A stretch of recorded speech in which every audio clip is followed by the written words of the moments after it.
Hello champions. आज हम discuss करेंगे अपनी क्लास 12th की जो पॉलिटिकल साइंस की जो सेकंड बुक है उसका last chapter, that is recent developments in Indian politics with the help of our short notes, right. So पूरा चैप्टर क्विकली रिवाइज करेंगे for our upcoming 12th class exam, ठीक है, CBSE का जो एग्ज़ाम है board का। Okay, Raunak Rao this side, without wasting a time quickly start करते हैं, राइट। चैप्टर नेम, ओके, पहले अपना फेवरेट मार्कर चूज करते हैं, that is recent developments in Indian politics. Recent development here means in 1990s. 1990s के time में Indian politics में क्या डेवलपमेंट हुई। डेवलपमेंट का मतलब ज़रूरी नहीं है वो पॉजिटिव डेवलपमेंट ही हो। Development can be negative as well as positive. कुछ ऐसे मेजर चेंजेस आए इंडियन पॉलिटिक्स में 1990s में, ठीक है, विच आर वेरी इंपॉर्टेंट, जिन्होंने इंडियन पॉलिटिक्स को चेंज कर दिया, पूरा कंप्लीटली चेंज कर दिया।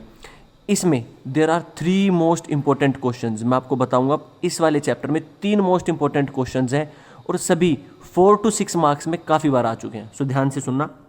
ओके, नाउ ड्यूरिंग 1990s में हम देखते हैं 1984 में इंदिरा गांधी वॉज असैसिनेटेड। इंदिरा गांधी को असैसिनेट कर दिया जाता है 1984 में, जो हमने लास्ट चैप्टर में पढ़ा था, that is regional aspirations, right. Now after Indira Gandhi power transfer की जाती है, प्राइम मिनिस्टर बनाया जाता है राहुल गांधी को, राइट। 1984 के इलेक्शंस में उसकी विक्ट्री भी होती है, ऑल्दो इंदिरा गांधी के बाद उसे पीएम बनाया जाता है, बट साथ के साथ तभी कंट्री में इलेक्शंस होते हैं और राहुल गांधी को सिंपैथी मिलती है इंडियंस की कि इनकी मदर को असैसिनेट किया गया है, इंदिरा गांधी को, जिनको लोग काफ़ी पसंद करते थे as a prime minister, right.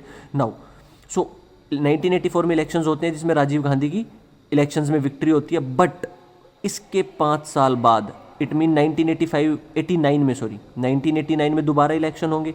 1989 के इलेक्शन में सॉरी ओके, 1989 के इलेक्शंस में राजीव गांधी बहुत बुरे तरीके से इलेक्शंस हारते हैं।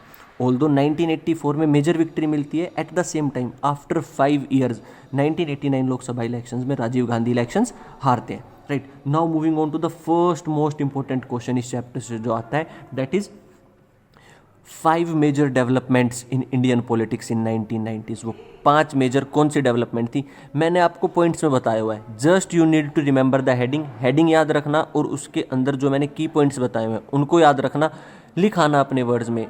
It's political science, to the word लिखना ज़रूरी नहीं है, you can write down in your own words, बस सही होना चाहिए आंसर और हेडिंग करेक्ट होनी चाहिए। फर्स्ट डेवलपमेंट, पहली मेजर डेवलपमेंट, मैंने फिर बोला डेवलपमेंट का मतलब सिर्फ पॉजिटिव नहीं है, it can be positive as well as negative.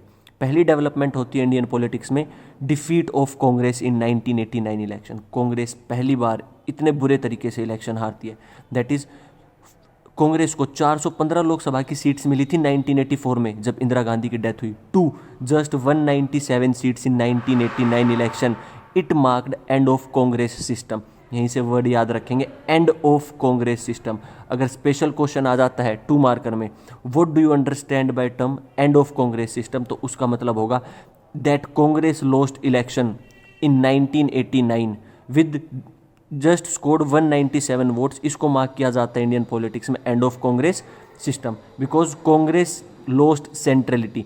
अभी तक हम ये देख रहे थे पहले 3 जनरल इलेक्शन में तो कांग्रेस ने डोमिनेट किया ही था, बट उसके अलावा भी जब भी इलेक्शन होता तो कांग्रेस किसी ना किसी फॉर्म में पावर में आ जाता था, चाहे कोएलिशन में आए या कैसे आए।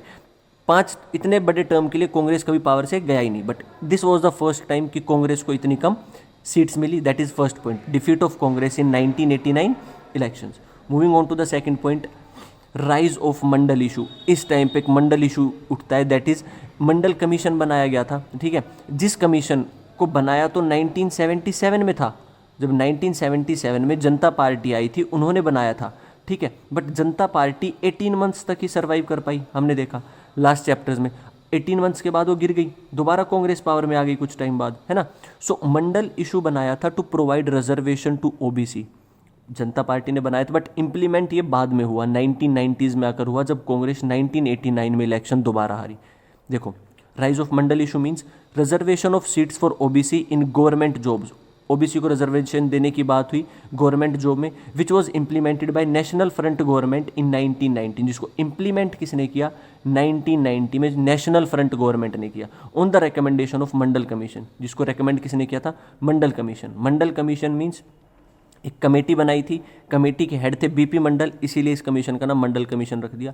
अब मंडल कमीशन जैसे ही ये बात हुई कि जो नेशनल फ्रंट गवर्नमेंट आई है कांग्रेस के हार जाने के बाद, ये ओबीसी को रिजर्वेशन देगी अदर बैकवर्ड क्लास। अभी अदर बैकवर्ड क्लास किस बेसिस पे, पहले भी किया हुआ है, that is on basis of education and social status.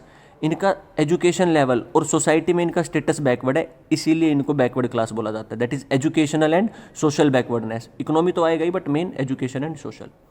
Mandal issue, अब मंडल इशू डिस्प्यूट बन जाता है बिकॉज कॉन्फ्लिक्ट स्टार्ट हो जाता है between OBCs and other caste group.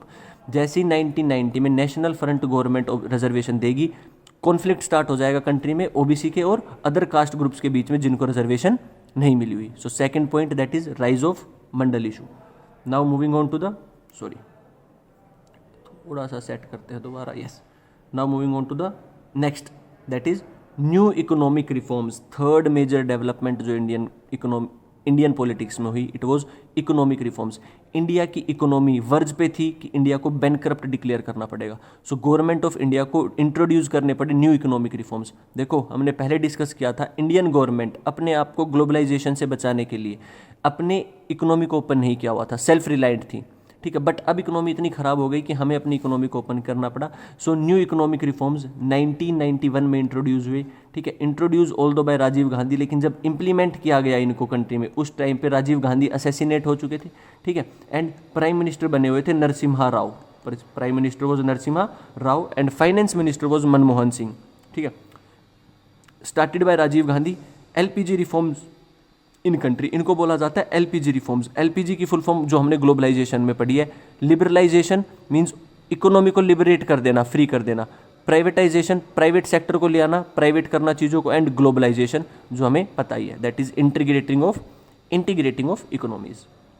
So new economic reforms started by Rajiv Gandhi, इसमें एलपीजी रिफॉर्म्स लाए गए, liberalisation, privatisation and globalisation, although criticised by various movements and government. बाकी जो ओपोजिशन में थे उन्होंने क्रिटिसाइज़ किया, कंट्री में लोगों ने भी मूवमेंट करके, प्रोटेस्ट करके क्रिटिसाइज़ किया कि मत लाओ, कंट्री की इकोनॉमी और ख़राब हो जाएगी। But still various government followed it and NEP continued. इसको न्यू इकोनॉमिक पॉलिसी बोला जाता है। ऑल्दो उसको क्रिटिसाइज़ किया गया, लेकिन 1991 से लेकर अभी तक उसको फॉलो किया जा रहा है और हम देख रहे हैं कि इकोनॉमी पे उसका अच्छा ही इम्पैक्ट हुआ है, राइट। इकोनॉमी इंडिया की बहुत ज़्यादा इंप्रूव ही हुई है, उस टाइम पे तो बैंक करप्ट होने वाले थे, right. So that is third major development, new economic reform in which LPG reforms were introduced in 1991। इसके बारे में थोड़ा सा ब्रीफिंग लिख देंगे। Fourth major development, demolition of Babri Masjid, Ayodhya dispute. अब आप इसकी हेडिंग ये भी डाल सकते हो, अयोध्या डिस्प्यूट या डिमोलिशन ऑफ बाबरी मस्जिद। दिसंबर 1992 में हिंदू कर सेवक जो हिंदुज़म को प्रमोट कर रहे थे, मार्च करते हैं बाबरी मस्जिद की तरफ और बाबरी मस्जिद को डिमोलिश कर देते हैं। ऑल्दो अब ये डिस्प्यूट सोल्व हो चुका है, क्योंकि हमने देखा last to last year Ayodhya dispute solve कर दिया था गवर्नमेंट ने, राइट। और वहाँ पे अब राम मंदिर बन चुका है। बट उस टाइम पे एक मेजर डेवलपमेंट थी इंडियन पॉलिटिक्स में रिलीजियस इशू को लेकर, ठीक है। So dispute in December 1992, dispute between religious group. कौन से religious group? Hindus and Muslims, क्योंकि राम मंदिर और मस्जिद के ऊपर लड़ाई थी। Debate over Indian nationalism and secularism. इसके बाद एक बड़ा क्वेश्चन आया इंडिया की सेकुलरिज्म के ऊपर कि क्या इंडिया सच में सेकुलर कंट्री है? इंडिया बोलता है इट्स अ सेकुलर कंट्री, और यहाँ पर एक जो बना हुआ था monument, that is not a monument, religious institute, Babri मस्जिद, उसको डिमोलिश करके आपने ऑल्दो कुछ नहीं बनाया बट डिमोलिश तो उसे कर ही दिया, ठीक है। And associated with rise of BJP, और यहाँ से हमें देखने को मिलता है बीजेपी का rise and idea of Hindutva, क्योंकि बीजेपी की हमेशा से आइडियोलॉजी क्या रही है? हिंदुत्व, हिंदुइज्म को प्रमोट करना। बीजेपी का हमेशा से मोटो था, that is construction of Ram मंदिर, एस्टेब्लिशमेंट ऑफ राम मंदिर एट बाबरी मस्जिद प्लेस। लिविंग पॉलिटिक्स असाइड, हमें सिर्फ ये ध्यान रखना है, जो फोर्थ मेजर डेवलपमेंट थी, it was abolition of Babri Masjid, that is Ayodhya dispute between Hindus and Muslims over Babri Masjid, ठीक है, जो अयोध्या में है, ठीक है। Then fifth major development was assassination of Rajiv Gandhi. मैंने आपको बताया राजीव गांधी को भी असैसिनेट कर दिया गया था। जब किसी पॉलिटिकल लीडर की डेथ होती है या उसे मारा जाता है, डेथ नहीं, जब उसे मारा जाता है तो उसे डेथ नहीं बोलते या मर्डर नहीं बोलते, it is known as assassination. जैसे राजीव गांधी असैसिनेटेड, इंदिरा गांधी असैसिनेटेड, ठीक है। So assassination of Rajiv Gandhi. In May 1991 Rajiv Gandhi Tamil Nadu में रैली कर रहे थे, वहाँ पे LTTE वाले लोगों ने, हाँ वही LTTE जो श्रीलंका में फंक्शनिंग थी और श्रीलंका में प्रोटेस्ट कर रही थी क्योंकि तमिल को इक्वल राइट्स नहीं मिल रहे थे, that is liberation tiger for Tamil Eelam, book 1 में है, liberation tiger for Tamil Eelam by Sri Lankan Tamil linked to the LTTE। अब इन LTTE वाले लोगों ने राजीव गांधी को क्यों मारा? क्योंकि राजीव गांधी ने इंडियन पीस कीपिंग फोर्स भेजी थी, IPKF अगर याद होगा, इंडियन पीस कीपिंग फोर्स भेजी थी। कहाँ पर भेजी थी? श्रीलंका में, इस प्रॉब्लम को सॉल्व करने के लिए। सो LTTE वाले लोग इससे खुश नहीं थे। During election campaign in Tamil Nadu, Narasimha Rao as the new prime minister. Rajiv Gandhi के डेथ के बाद मैंने बताया किसको PM बनाया गया? नरसिम्हा राव, जो न्यू इकोनॉमिक पॉलिसी को कंट्री में इंप्लीमेंट करेंगे। वेरी वेरी इंपॉर्टेंट क्वेश्चन, पांचों हेडिंग रटी होनी चाहिए। जैसे ही क्वेश्चन देखो, that is the 5 major development in 1990s, या डेवलपमेंट 2 भी पूछ सकता है, 3 भी पूछ सकता है, कितने भी पूछ सकता है, बट आपको पांचों याद होने चाहिए कि जहां डेवलपमेंट आ जाए 1919 में, इट मीन्स इन 5 पॉइंट की बात कर रहा है। कौन कौन से 5 point? Defeat of Congress in 1989 elections, rise of Mandal issue OBC reservation, new economic policy, LPG reforms, demolition of Babri Masjid जहां पे राम मंदिर बनाया गया, and assassination of Rajiv Gandhi का assassination. These are the 5 headings. Explain अपने वर्ड्स में कर देंगे, no issue. Okay, one thing I am telling you, notes के लिए परेशान होने की बिल्कुल ज़रूरत नहीं है। नोट्स आपको टेलीग्राम चैनल पे मिल जाएंगे, ठीक है, जिसका लिंक, ओके वेट, सी चैंपियंस, नोट्स आपको मिल जाएंगे एज इट इज़। अब सिर्फ हमें पढ़ना है, रिवाइज करना है, नोट्स बनाने कोई नहीं बैठेगा, ठीक है। टेलीग्राम चैनल का लिंक आपको डिस्क्रिप्शन में मिल जाएगा। व्हाट्सएप ग्रुप का लिंक, व्हाट्सएप चैनल का लिंक भी आपको नीचे मिल जाएगा, क्योंकि जैसे ही वीडियो अपलोड होती है, so we first share it in our WhatsApp और टेलीग्राम ग्रुप्स, ठीक है। सो आप दोनों ज्वाइन कर लो, you can join WhatsApp as well as Telegram channel link, ठीक है। सो इसका लिंक मैं नीचे डिस्क्रिप्शन में प्रोवाइड कर दूंगा। ऑल दो नेम मैं आपको बता देता हूँ, RGYT द युवा टीम, RGYT द युवा टीम चैनल का नेम है, ठीक है। You can connect with us. Even I am expecting कि आप एग्जाम के बाद आकर आप शेयर करोगे मेरे साथ कि एग्जाम कैसा हुआ और जो हमने डिस्कस किए हैं चैप्टर्स उसमें से कैसे आए। वन अनदर इंपॉर्टेंट थिंग, इसी चैनल पर आज और कल में हम 2 वीडियो अपलोड करेंगे, that is most important questions, book 1 के मोस्ट इंपॉर्टेंट क्वेश्चंस, उनके सॉल्यूशन, और हमारी बुक 2 के मोस्ट इंपॉर्टेंट क्वेश्चंस और उनके सॉल्यूशन। सो उसका लिंक भी आपको व्हाट्सएप पे भी और उस पर मिल जाएगा। टेलीग्राम हम ज़्यादा यूज़ नहीं करते, सिर्फ नोट्स के लिए करते हैं जैसे आप सभी लोग, बट हाँ व्हाट्सएप हम यूज़ करते हैं, तो आपको रेगुलरली अपडेट्स मिलते रहेंगे। सो यू कैन ज्वाइन, नीचे मैं आपको लिंक प्रोवाइड कर दूंगा, right. Okay, now moving on to the next topic. ये 5 डेवलपमेंट हो गई। Now another heading most important, that is era of coalition. Coalition क्या होता है? जब लोकसभा के इलेक्शन में किसी एक पार्टी की मेजोरिटी नहीं आती, when no single party secures majority, so 2 और मोर पार्टी, 2 या उससे ज़्यादा पॉलिटिकल पार्टीज साथ में आती है और वो कोएलिशन गवर्नमेंट फॉर्म करती है। सो अब 1989 के टाइम को एरा ऑफ कोएलिशन बोला जाता है, क्योंकि मेजोरिटी एक पार्टी की नहीं आ रही थी। इससे पहले कांग्रेस की आ रही थी, ठीक है, लेकिन 1989 के इलेक्शन का रिजल्ट देखते हैं हम। 1989 में इलेक्शन हुआ, लोकसभा इलेक्शन, मैंने बताया कांग्रेस हार गई, but no party secured majority, किसी पार्टी को मेजोरिटी नहीं मिली, ठीक है। अब उस टाइम पे हमने देखा कांग्रेस को तो अपोज कर रही थी सभी पार्टीज, सो कांग्रेस तो अपने चुपचाप जाकर ओपोजिशन में बैठ गया, क्योंकि ओपोजिशन में दूसरे नंबर पर किसी के पास सबसे ज़्यादा वोट्स थी, तो वो कांग्रेस के पास थी, लार्जेस्ट पार्टी। अब रूलिंग पार्टी, सरकार किसने बनाई? कोएलिशन गवर्नमेंट बनाई। याद रखना आ सकता है that 1990 is known as era of coalition. उसमें हमें एक्सप्लेन करना पड़ेगा that national front government came to power. कौन सी पार्टी पावर में आई? National front government. It was alliance, ये अलायंस था, ग्रुप था, किस किस का? जनता दल का and other regional parties. National front को किस किसने सपोर्ट किया था? जनता दल ने सपोर्ट किया था एंड अदर रीजनल पार्टीज, ये इनके साथ इंक्लूडेड थी, इनके नेता भी इसमें थे। 2 ऐसी पार्टी थी जिन्होंने सपोर्ट किया था बाहर से, मीन्स इन्होंने अपना सपोर्ट दे दिया था इसको, but they were not ready to take seats, that is support of BJP and left front. So 3 नाम याद रखने। National front came to the power in 1989 which was supported by Janata Dal party, regional party, BJP and left front.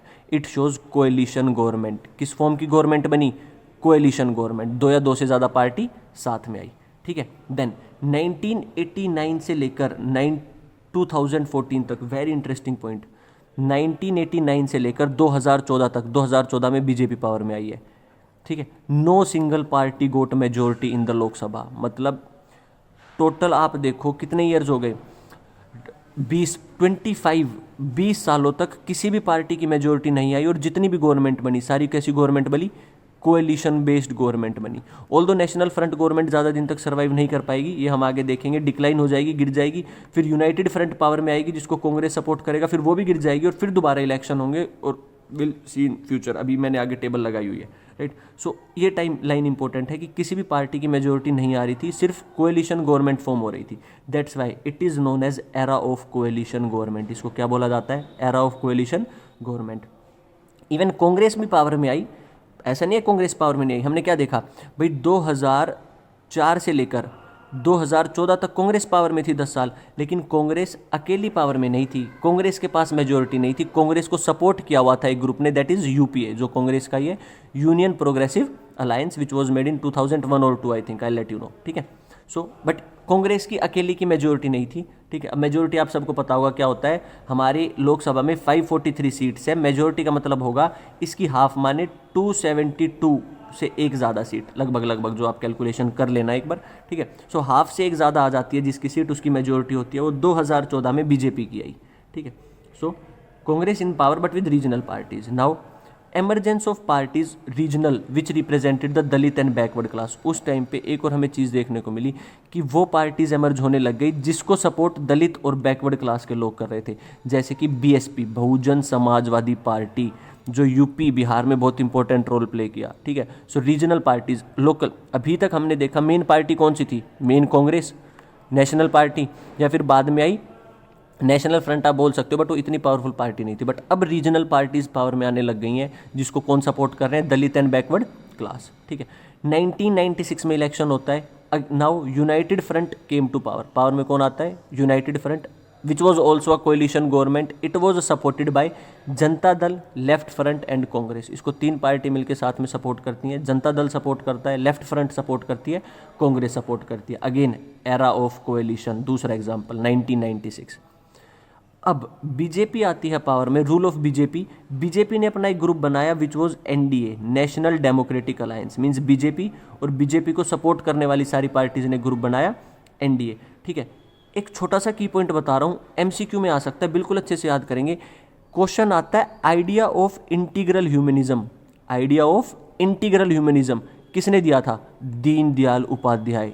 Deendayal Upadhyay, DDU, idea of integral humanism was given by Deendayal Upadhyay. बस click कर गया क्योंकि एक दो बार MCQ में आया हुआ है, but it's a separate thing, right.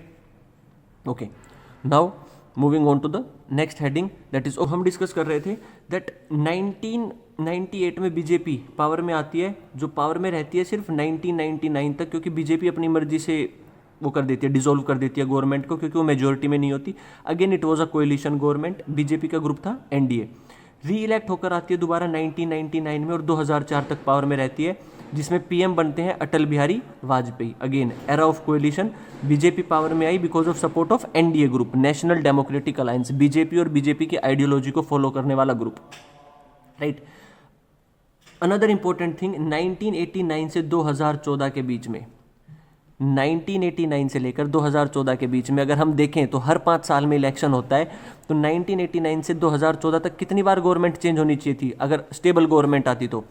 भाई 1989 टू 94 1, 99 2, 4 3, 2010 5, मतलब गवर्नमेंट आनी चाहिए थी 1 2 3 4 5 गवर्नमेंट आनी चाहिए थी। कितनी गवर्नमेंट आनी चाहिए थी? 5। अगर हर गवर्नमेंट अपना 5 साल रूल करती तो 5 गवर्नमेंट आनी चाहिए थी, लेकिन कितनी गवर्नमेंट आई? 11 गवर्नमेंट्स, क्योंकि गवर्नमेंट अपना टर्म ही पूरा नहीं कर पा रही थी। और टर्म क्यों नहीं कर पा रही थी? क्योंकि कोएलिशन गवर्नमेंट थी, कभी कोई पार्टी साथ खींच लेता था तो कभी कोई पार्टी, ठीक है। जैसे साथ में मिलकर बनाई, कुछ 2-3 साल बाद करा कि हम आपको सपोर्ट नहीं कर रहे, उसकी गवर्नमेंट गिर गई, फिर री इलेक्शन कराओ, ये कराओ वो कराओ। So this was a thing, ठीक है। सो याद रखेंगे, एरा ऑफ कोएलिशन में सारे पॉइंट लिख कर आने हमें नोट्स से। Now another heading is political rise of OBC, मैंने आपको बताया था। अब पॉलिटिकली ओबीसी आने लग गए क्योंकि ओबीसी ने अपनी पार्टी बनाना स्टार्ट कर दी, ओबीसी और दलित ने, like Bahujan Samajwadi party. Other backward class, on the basis of social and educational backwardness. किस बेसिस पे वो बैकवर्ड होती हैं? ऑन बेसिस ऑफ सोसाइटी में उनको डिस्क्रिमिनेशन होता है और उनको एजुकेशन भी अच्छी नहीं है, इसीलिए उनको क्या दी जाती है? रिजर्वेशन। ये रिजर्वेशन देने का प्रोसेस मैंने बताया, स्टार्ट कमीशन बैठा दिया था जनता गवर्नमेंट ने 1997 में, दैट इज मंडल कमीशन, लेकिन raised issue of OBC and setup Mandal commission. और ये रिजर्वेशन क्योंकि जनता गवर्नमेंट गिर जाती है, 5 साल तक नहीं रह पाती, तो रिजर्वेशन बाद में आकर देती है national front government, 27% reservation to OBC in educational institute and government job. OBC के बेसिस पे जो पार्टी आई, BSP, Bahujan Samajwadi party. Bahujan Samajwadi party के फाउंडर का name Kanshi Ram, another important MCQ. Bahujan Samajwadi party के फाउंडर का नाम Kanshi Ram. Main support from Dalit, इसको सपोर्ट किसने किया था? दलित ने किया था और ओबीसी ने किया था। इसी टाइम पे हमें देखने को मिलता है जो अयोध्या डिस्प्यूट, ये ना जो हमने ऊपर 5 डेवलपमेंट करी है उसका ही डिस्क्रिप्शन है। फॉर एग्जांपल ऊपर वाला था मंडल कमीशन का, ठीक है। अब आ जाता है पॉलिटिक्स ऑन रिलीजन, रिलीजन के बेसिस पे पॉलिटिक्स होना स्टार्ट हो गई। एक ग्रुप बना जनसंघ, जनसंघ से पॉलिटिकल पार्टी बनती है बीजेपी, बीजेपी बनती है 1980 में, ठीक है। 2002 में एंटी मुस्लिम राइट्स होते हैं गुजरात में, जो अब टॉपिक्स हटा दिया गया बुक से, तो इसको हम डिस्कस नहीं करेंगे, ठीक है। Additional information, national democratic alliance जो बीजेपी और उसके सपोर्टिव पार्टीज ने बनाया था 1998 में। लोकसभा इलेक्शन होते हैं 2004 में। 2000 हमने पढ़ा, 1999 से लेकर 2004 तक पावर में कौन? बीजेपी, अटल बिहारी वाजपेयी प्राइम मिनिस्टर। 2004 में इलेक्शन, अब आती है पावर में कांग्रेस, बट अकेली नहीं, with support of UPA, union progressive alliance, वो ग्रुप था of Congress and supporting parties. तो याद रखेंगे एनडीए पहले बना था, बीजेपी और उसका ग्रुप 1998 में पहले बना था, कांग्रेस ने अपना ग्रुप बाद में बनाया यूपीए 2004 में, और ये दोनों अभी भी एग्जिस्टेंस में है, ठीक है। एरा ऑफ कोएलिशन यहाँ पे हमारा खत्म होता है। ये दो हमने मोस्ट इंपॉर्टेंट क्वेश्चन करे, पहला कौन सा किया? डेवलपमेंट्स, दूसरा कौन सा किया? एरा ऑफ कोएलिशन, और बाकी के बारे में हमने थोड़ी सी इंफॉर्मेशन देखी है जो हमें पता होना चाहिए कि ओबीसी को रिजर्वेशन किस पे मिला। थर्ड इंपॉर्टेंट क्वेश्चन, ये वर्ड डायरेक्टली दिखा हुआ मिलेगा आपको, कंसेंसस या एग्रीमेंट्स। ऐसे कौन से या कंसेंसस या एग्रीमेंट हुए 1990s में जो अब तक फॉलो किए जा रहे हैं? ग्रोइंग कंसेंसस या एग्रीमेंट। पहला, न्यू इकोनॉमिक पॉलिसी हम लेकर आए, followed by all the government till now. लेकर कांग्रेस आई थी 1991 में, लेकिन तब से अभी तक सारी गवर्नमेंट इसको फॉलो कर रही है। First consensus, new economic policy followed by all the governments till now. Second, acceptance of the role of state level parties in governance. दूसरी बात समझ आई पार्टीज को कि रीजनल पार्टीज और स्टेट लेवल पार्टीज की इंपॉर्टेंस धीरे धीरे क्या जा रही है? बढ़ती जा रही है। सो उनका अब हमें सपोर्ट लेना पड़ेगा, हम अकेले नहीं जीत सकते। So acceptance of role of state level parties in governance, देश को चलाने में, पावर में आने में। Third, acceptance of political and social claim of OBC, means OBC reservation. तीसरी एक्सेप्टेंस तब दी थी, अब तक रिजर्वेशन है 27% ओबीसी को। सो एक्सेप्ट कर लिया गया कि जो पॉलिटिकल और सोशल क्लेम्स हैं ओबीसी के, उनको जो रिजर्वेशन मिली है, इट इज़ राइट, ठीक है। फोर्थ कंसेंसस, फोर्थ एग्रीमेंट जो एमर्ज आउट होता है, it was emphasis on pragmatic, pragmatic emphasis, ध्यान दिया गया, प्रेगमेटिक माने प्रैक्टिकल कंसिडरेशन पे। Aim changed from ideological political coalition to power sharing. थोड़ा सा डिफिकल्ट नहीं है, थोड़ा सा ट्रिकी लैंग्वेज है, ये समझो। पहले पार्टीज साथ में आती थी जब आइडियोलॉजी साथ होती थी, सेम होती थी, मतलब मेरी हिंदुत्व तो जिस पार्टी की हिंदुत्व है वही जुड़ेगी, बाकी कोई नहीं जुड़ता था। लेकिन अब प्रैक्टिकल हो गई है पॉलिटिकल पार्टीज, अब वो आइडियोलॉजिकल कोएलिशन पे ध्यान नहीं दे रही। आइडियाज़ मैच हो रहे हैं, नहीं हो रहे, कोई बात नहीं, सिर्फ पावर शेयरिंग होनी चाहिए, पावर में आना चाहिए। फॉर एग्जांपल, मैं हिंदुत्व को सपोर्ट नहीं करता, फिर भी बीजेपी को ज्वाइन कर लूंगा क्योंकि बीजेपी पावर में आएगी तो मुझे पावर मिलेगी। सो अब ध्यान प्रैक्टिकल कंसिडरेशन पे चला गया, प्रैक्टिकल चीज़ों पे चला गया, ना कि आइडियोलॉजी के ऊपर, ताकि पावर मिल सके। So these are the 4 major consensus: economic policy, state level parties का रोल, रीजनल पार्टीज का, acceptance of political and social claims of OBC, and emphasize on pragmatic, practical conditions की पावर में आना जरूरी है, आइडियोलॉजी मिले या ना मिले। थर्ड मोस्ट इंपॉर्टेंट क्वेश्चन देखने को मिल सकता है, बहुत ज़्यादा चांसेस है। ये मैंने एक छोटा सा चार्ट लगाया है, you can go through this. कौन कौन सी पार्टी आती है? 1989 में, 90 में नेशनल फ्रंट आई, जिसको लेफ्ट फ्रंट और बीजेपी ने सपोर्ट किया, गिर गई कुछ टाइम बाद। 1999 में फिर नेशनल फ्रंट का एक सेक्शन पावर में आया जिसके पीएम बने चंद्रशेखर, पहले वाली के हम वीपी सिंह बने थे, फिर चंद्रशेखर बने, ठीक है। फिर राहुल गांधी कुछ टाइम, लेकिन तभी नरसिम्हा राव 1991 से 1996 कांग्रेस को सपोर्ट किया था, AIDMK, all India DMK, something like that. 1996 में हमने देखा पावर में कौन रहे, बीजेपी की माइनॉरिटी गवर्नमेंट रही 1996, जो इन्होंने खुद ही रिजेक्ट कर दिया। उसके बाद 96 में पावर में आई यूनाइटेड फ्रंट कांग्रेस के सपोर्ट के साथ, ठीक है, जिसमें पीएम रहे HD देवेगौड़ा और IK गुजराल। कुछ टाइम के लिए गिर जाती थी ना गवर्नमेंट, तो दूसरे पीएम को आना पड़ता था।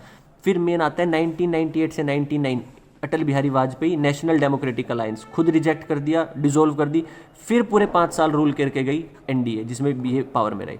2004 से 2014 UPA Congress, Manmohan Singh prime minister, और 2014 से अब तक नरेंद्र मोदी, मोदी ही मोदी, ठीक है, दैट इज नरेंद्र मोदी। अब नरेंद्र मोदी से आते यहाँ से याद रख लेंगे, नीति आयोग आ गया भाई, प्लानिंग कमीशन को बदल के क्या ले आए, नीति आयोग, ठीक है, मोस्ट इंपॉर्टेंट क्वेश्चन। और इस पे क्वेश्चन आ सकता है, मैं फिर बता रहा हूँ, एक आंसर प्रिपेयर कर लेना, सारे पॉजिटिव पॉइंट्स प्रिपेयर होंगे। दैट इज, मैं यहाँ पे लिख देता हूँ, developmental projects taken by BJP, developmental projects by BJP आ जाता है question, developmental projects by BJP. सबसे पहला तो यहाँ पे नीति आयोग ही लिखेंगे, क्या लेकर आए 2014 में 15 में नीति आयोग लेकर आए, होलिस्टिक डेवलपमेंट के ऊपर ध्यान दिया, इंफ्रास्ट्रक्चर के ऊपर ध्यान दिया, एक्सटर्नल रिलेशन के ऊपर ध्यान दिया, एक्सटर्नल रिलेशन, क्योंकि पावर में है ना गवर्नमेंट, तो आएगा question, NITI Aayog, holistic development, infrastructure development, external relation, India के एक्सटर्नल रिलेशंस के ऊपर ध्यान दिया,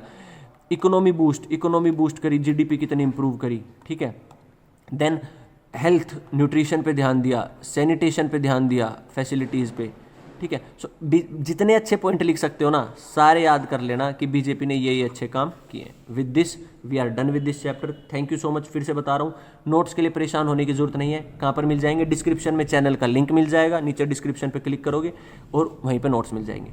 अगर चैनल सब्सक्राइब नहीं किया, do subscribe the channel and honestly tell me in the comment section video कैसी लगी और चैप्टर समझ आया या नहीं आया। Again I am telling you, कोई टॉपिक समझ ना आया हो, कोई चैप्टर समझ ना आया हो, just drop message in the comment box. Comment box में मुझे बता देना, सर हमने चैप्टर पढ़ा था और ये चीज़ मिस हो गई, ये समझ नहीं आई। Definitely I will solve it, चाहे मुझे एक शॉर्ट बनाकर डालनी पड़े, but I will solve your issue. Okay, thank you so much. Do let me know कैसी लगी वीडियो। टेक केयर, बाय बाय, मिलते हैं नेक्स्ट वीडियो में।